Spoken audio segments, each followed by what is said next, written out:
নমস্কার বন্ধুরা, কাজল হেসেলে সবাইকে স্বাগত।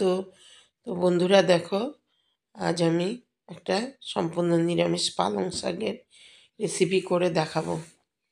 আমার শরীরটা খুবই খারাপ, মানে প্রচণ্ড ঠান্ডা লেগেছে, কথা বলতে পারছি না। তো দেখো এখানে কি কি সবজি নিয়েছি: বড়ি, আলু, বেগুন, সিম আর মূলো আর কয়েকটা কাঁচা লঙ্কা।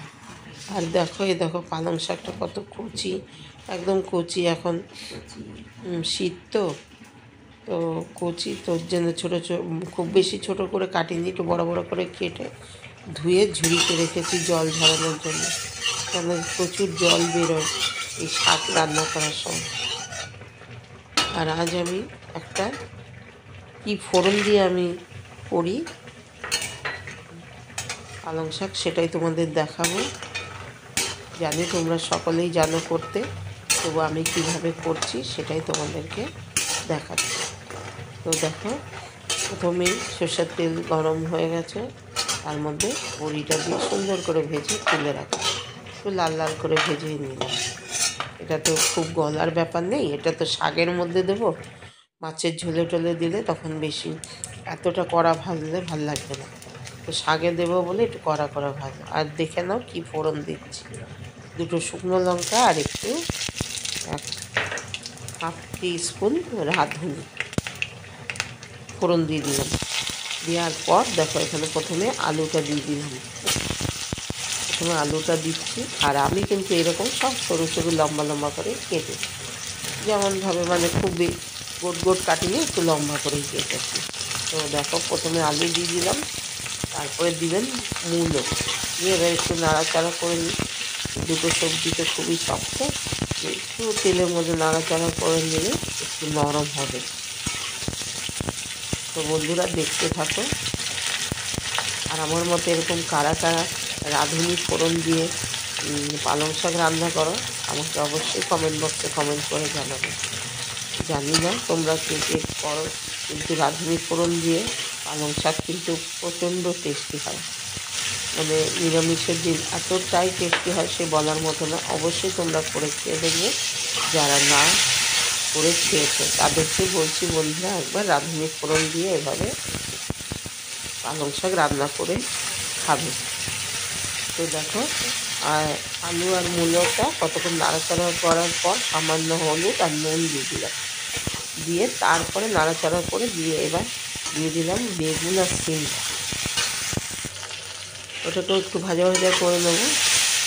দেখো একটু সময় রেখেছি 2-3 মিনিট, মানে খুব বেশি তেল দিইনি, তো এই জন্য একদম লাল লাল ভাজা হয়ে গেছে। আর যে কটা কাঁচা লঙ্কা নিয়েছিলাম ওই কাঁচা লঙ্কা কটা চিড়ে দিয়ে দিলাম, খুব বেশি ঝালের দরকার পড়ে না। আর দিলাম একটু আদা গ্রেট করে দিলাম, মিহি করে বাটিনি, দিয়ে ওটাও মিশিয়ে নিলাম, চেরা কাঁচা লঙ্কা আর গ্রেট করা আদাটা। আর আরেকটু হলুদ দিলাম, দিয়ে এবার বেশ সুন্দর করে একসাথে ভাজা ভাজা করে নিচ্ছি। চেরা কাঁচা লঙ্কা আর গ্রেট করা আদা, হলুদ, সামান্য নুন যা দিয়েছিলাম সব একসাথে একটু ভাজা ভাজা করে নিচ্ছি।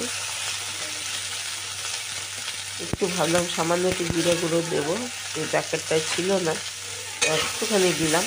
খুব বেশি মশলার দরকার নেই, একটু সামান্য একটু, মানে হাফ টিস্পুনেরও কম, সামান্য 1 চিমটি দিলাম হচ্ছে জিরে গুঁড়ো। দেওয়ার পর ওটা আবার মিশিয়ে নিয়ে দেখো এবার পালং শাকটা দিয়ে দিলাম, দিয়ে এবার নিচ থেকে সবজিগুলো উপর থেকে নিতে এইভাবে করে দিচ্ছি, তাহলে তাড়াতাড়ি একদম মজে যাবে। আর এই পালং শাকে যেই জলটা বেরোবে ওটাতেই পালং শাক সেদ্ধ হয়ে যাবে, সবজিও সেদ্ধ হয়ে যাবে, এখানে কোনো জলের প্রয়োজন নেই। শাক থেকে জল বেরোবে, দেখো শাকটা ধুয়ে রেখেছি তো জল ঝরে গেছে, তবু এই শাকটা থেকেই যতটুকু জল বেরোবে ওটাই সেদ্ধ হয়ে যাবে।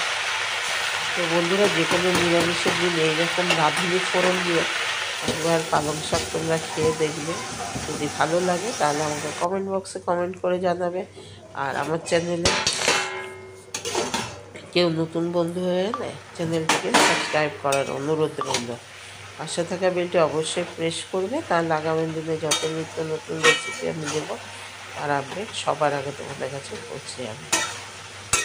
দেখো, আর আমার পুরনো বন্ধুরা, নতুন বন্ধু যারাই দেখছো, ভালো লাগলে অবশ্যই একটা লাইক দেবে, বন্ধু বান্ধব আত্মীয় স্বজনের কাছে অনেক অনেক শেয়ার করে দেবে। আর আমার চ্যানেলে নতুন বন্ধুরা আসলে তো তারা চ্যানেলটাকে সাবস্ক্রাইব করেই নেবে।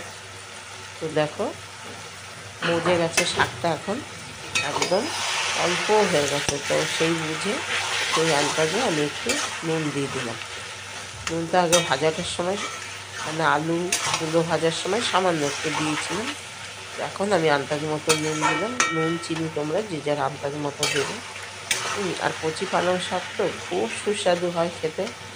তো যে কোনো নিরামিষের দিনে এরকম গরম গরম ভাতের সাথে এরকম একটা পালং শাক থাকলে আর কিচ্ছু লাগবে না। এক থালা ভাত কখন খাওয়া যাবে শুধু পালং শাকে, সেটা ভাবতেও পারবে না। তো দেখো, এবার একটু জল জল রয়েছে, তার মধ্যে বড়িটা দিয়ে দিলাম।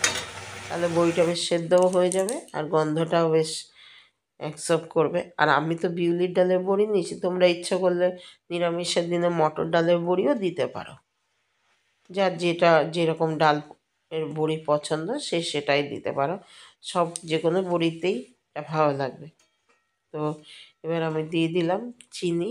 একটু নিরামিষ তরকারি তো একটু মিষ্টি না দিলে ভালো লাগে না। তারপরে এবার দেখো, একটু নামানোর আগে দিয়ে দেবো ধনেপাতা। ধনেপাতা দিয়ে নামিয়ে নেব, তাহলে আমার হয়ে যাবে পালং শাকের রেসিপি একদম শেষের পর্যায়ে। ওই জন্যই এখন একটু ধনেপাতা দিয়ে দিচ্ছি।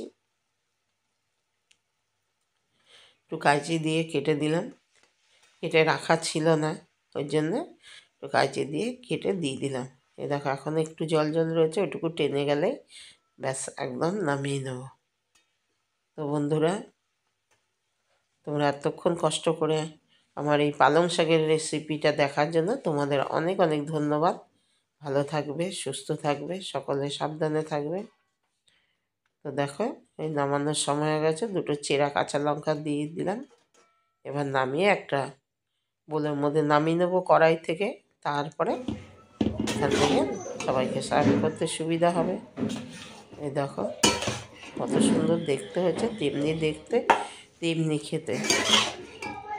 তো আজ এই পর্যন্তই, এবার আসি, সকলকে টাটা, বাই বাই। দেখো, একদম নামিয়ে নিলাম। খুব ঠান্ডা লেগেছে আমার, মানে কষ্ট হচ্ছে কথা বলতে। তোমরা তো আমার কথা শুনেই বুঝতে পারছো। অনেকক্ষণ আগেই টাটা করে দিয়েছি। তো এবার আসি, টাটা, বাই।